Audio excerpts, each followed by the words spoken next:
Schedule management plan. Some people say schedule, some people says schedule. Both are same thing. Both are same thing. Schedule management plan will tell us how to create the schedule, how to manage the schedule, how to control the schedule. Schedule management plan will tell us which software we are going to use. We will use Primavera or we will use Microsoft project, and schedule management plan will tell us which methodology we are going to use. We will use Kanban, Agile, or Predictive. Kanban is a pull system, on demand scheduling. Agile is time box iteration, and Predictive, which we plan in a traditional way. And then we will take the work package and decompose the work package. We will divide into smaller part the work package, and then we will get two things: activity list and activity attributes. Activity list mean activity A, activity B, activity C. I will give you example of cross country pipeline. You have a project of cross country pipeline, and then you will do a decomposition and you will get an activity list. There is so many activities: logistic, receiving of the material, trunching, stringing, and alignment and fit up of the pipe joint, welding of the pipe joint, and entity of the pipe joint, and coating, wrapping, and lowering of the pipeline, and cathode protection of the pipeline, and at the end hydro test is also activity. These all are activities. Activity list mean. And then activity attributes. Activity attributes same like work breakdown structure dictionary. Activity attribute will tell us the relationship between the activities and dependencies of the activities and dependencies of the activities. Then I will open a whiteboard. Then I will explain you. There is whiteboard. Yes.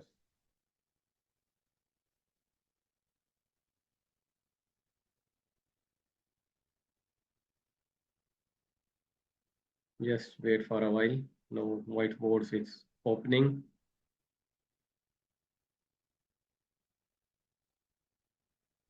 Then milestone list. We'll use a classic whiteboard.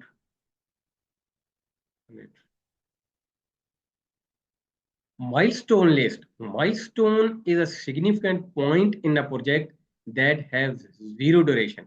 Milestone is a significant point in a project that have zero duration.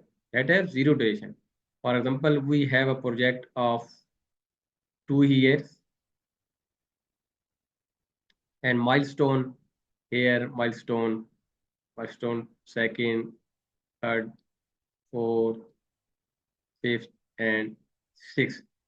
Mostly milestone are interconnected with the money.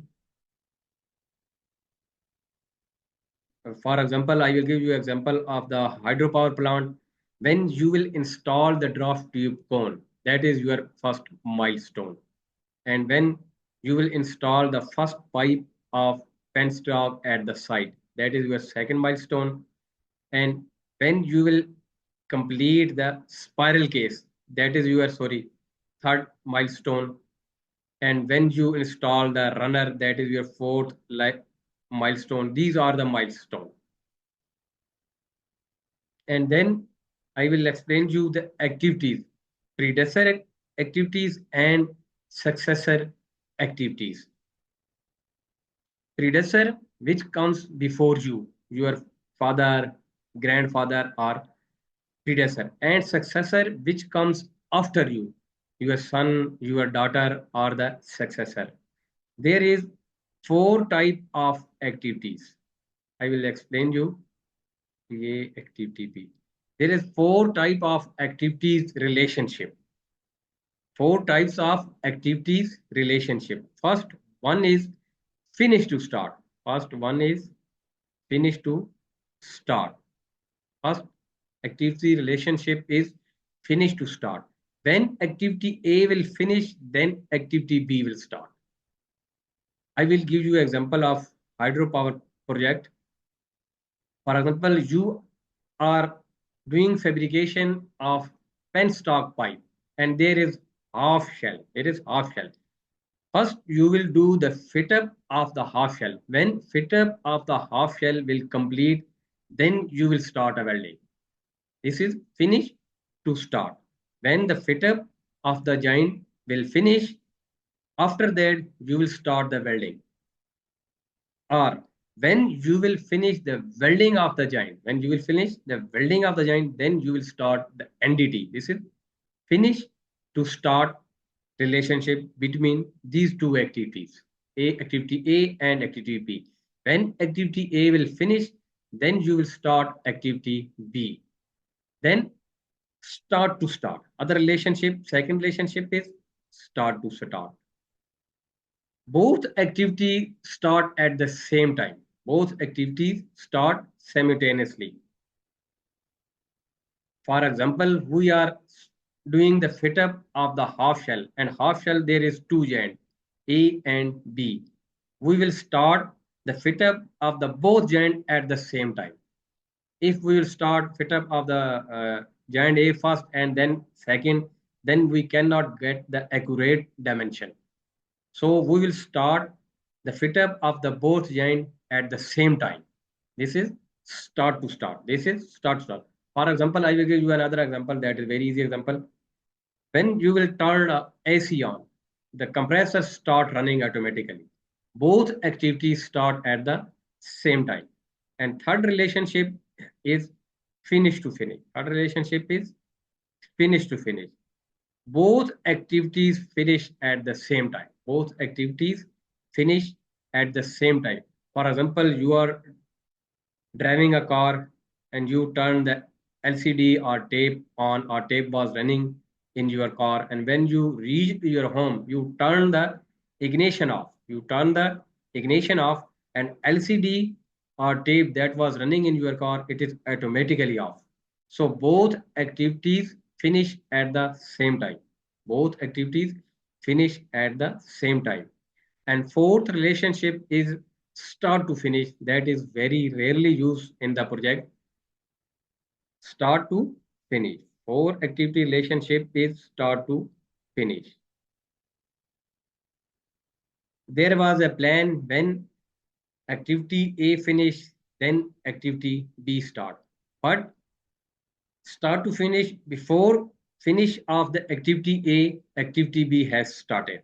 I will give you example of the shift. Previous shift cannot ended till the next shift has started. Till the next shift has started. This is start to finish relationship between two activities. And then two types of dependencies. Then two type of dependencies. First one is mandatory dependencies and second is discretionary dependencies. External and internal. Mandatory and discretionary dependencies. Mandatory internal, mandatory dependency is a hard logic. You have to do like this. You have to do like this. That is mandatory dependency. And discretionary dependency, a soft logic. You will do otherwise as you like. You will do otherwise as you like. And external dependencies, same mandatory and discretionary dependencies. Mandatory, you will get a work permit from the government and then you can start the work. And discretionary dependency, government has issued the expiration practices. You will, that are the good practices and you will follow those practices. That are dependencies. And then leads and lag. Then leads and lag. What happened in leads? For example, we have a plan when activity A will finish, then activity B will start. But what happened in lead, activity A finish within 7 days, and after 7 days, activity B will start. But what happened in lead, activity B start at the fifth day. Activity B start at the fifth day. It's mean activity B has leaded. In lead activities, actually duration compress. Actually duration compress when activity has leaded. And what is the lag? For example, when activity A will finish, then activity B will start. But what happened in lag when activity A finish, but activity B will start at the later time. Maybe after 2 days, activity B will start. And the delay of this 2 day is called lag. The delay of this 2 day is called lag. The delay of this 2 days of called is lag.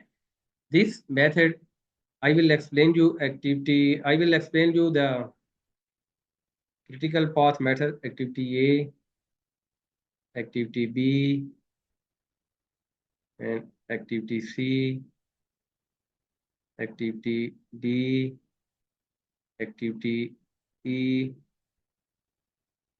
and activity F. Critical path is the longest path to complete the work. Critical path is the longest path to complete the work. I will give you the duration of the activities. For example, this will take 4 days, this will take 5 days, this will take 7 days, and this will take 10 days. Then this will take 11 days, and this will take 13 days. We have two paths.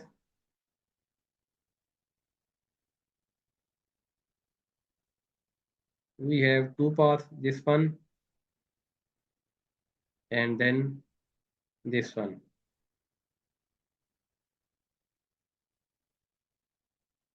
We have these two paths. A 4 plus 5 9, 9 plus 7 16 plus 10 26. 26. Path A B plus B plus D and plus F will take, this path will take a 26 days, and other path activity A, activity B, activity C, oh, sorry, activity A, activity B, no, activity A, activity C, activity E plus activity F. How many days it will take? 4 plus 11, 15 plus 28 and plus 10, 38. Here. This is the longest path, A, C, E, F. This is our critical path. Critical path is the longest path to complete the work. And what is the float? 38 minus 26, 12 days. This is the float of this area. This is the float of this area. When we'll talk about the float, free float of the activity, when we talk about the free float of the activities, float is the amount of duration. Float is the amount of duration. When we talk about activity, activities can be delayed without delaying the project. Activities can be delayed without delaying the project. And total float. When we talk about the total of this area, that is the total float of this area. And then schedule compression technique. There is two type of schedule compression technique. First one is crashing. First one is crashing. What happened in crashing? For example, 10 welder are doing works and we add 5 more welder. We add 5 more welder. In crashing, we are adding more resources. We are adding more resources. And when we add more resources, cost get increased. And in fast tracking, what happened? The activities that were in series, we start them parallel. The activities that were in series, we start them parallel. What happened? Rework increase and risk increase. Students are asking what is recommended. If cost is not the issue, then crashing is the way to go. If cost is not the issue, then crashing is the way to go. And then resource optimization technique. There is two type of resource optimization technique. First one is resource smoothing. What happened in smoothing? The schedule date is fixed. Schedule date is fixed. We manage the resources in between. We are not going to increase the schedule date because schedule date is fixed. We manage the resources in between. And what happened in resource leveling? We will increase the end date of the schedule. We will increase the end date of the schedule. It's mean we will level the schedule according to availability of resources or according to presence of resources. In resource leveling, we are going to increase the schedule date. We are going to increase the schedule date according to presence of the resources, because sometimes resources are busy and other work, and after that we will increase the schedule date because resource was not available. We increase the schedule date. And then there is different type of estimation. This is different type of estimation. Actually, schedule and actually agile and predictive has a real difference when it's come to schedule. Actually, agile and schedule has a real difference when it's come to schedule. So I will explain you different type of estimation technique. First one is analogous estimation. First one is analogous estimation. Analogous comes from analogy and it's mean same. For example, 2 years before we construct a house of 200 square feet. And after that, now we again got a same project of 200 square feet. And how much time it will take? It will take again 2 years, because 2 years before, 2 years ago, we already construct a house. It was taken 2 years, and we got again same contract, same dimension, same design. And how much time it will take? It will take same 2 years.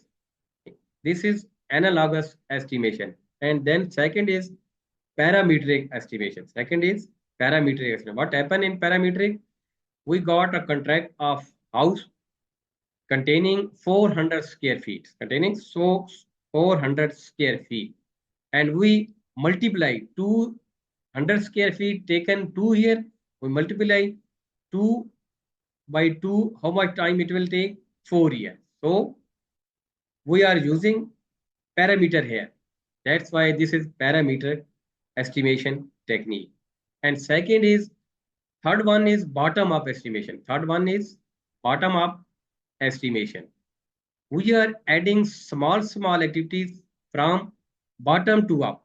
That is called bottom up estimation. For example, we are doing a work on a pipeline. First, we'll estimate how much time fitter will take and how much time cutting will take, then how much time beveling will take, then how much time alignment and fitter will take, then how much time welding will take, and then how much time NDT will take. We are adding small activities from bottom to up. That is called bottom up activity, bottom up estimation. That is called bottom up estimation. And last one is 3-point estimation. Last one is 3-point estimation. Optimistic best case scenario. Optimistic means best case scenario. When you want rain happen and resource are available, that is optimistic. And pessimistic, Worst case scenario. When you don't want, then rain come, resources are not available. And third is most likely, generally how much time it will take. And we use these 3 points in two different ways. First one is triangle. First one is triangle. Optimistic, most likely, and pessimistic. Optimistic plus most likely plus pessimistic divided by 3. Pessimistic divided by 3. And second is PAD. Second is PAD. Program Evaluation Review Technique. Program Evaluation Review Technique. Beta distribution. Mean beta distribution. We will use like this. I will make a graph. Optimistic, best case scenario, pessimistic, worst case scenario, and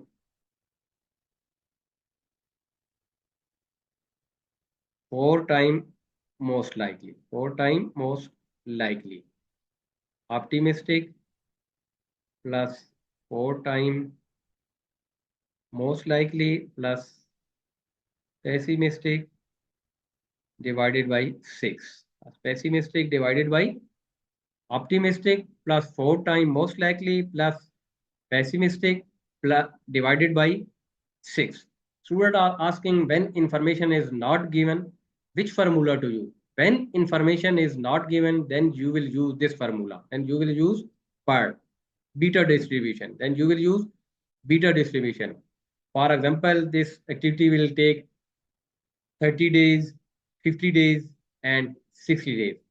30 days is opti optimistic and longest one 60 days is pessimistic and middle one 50 days is most likely.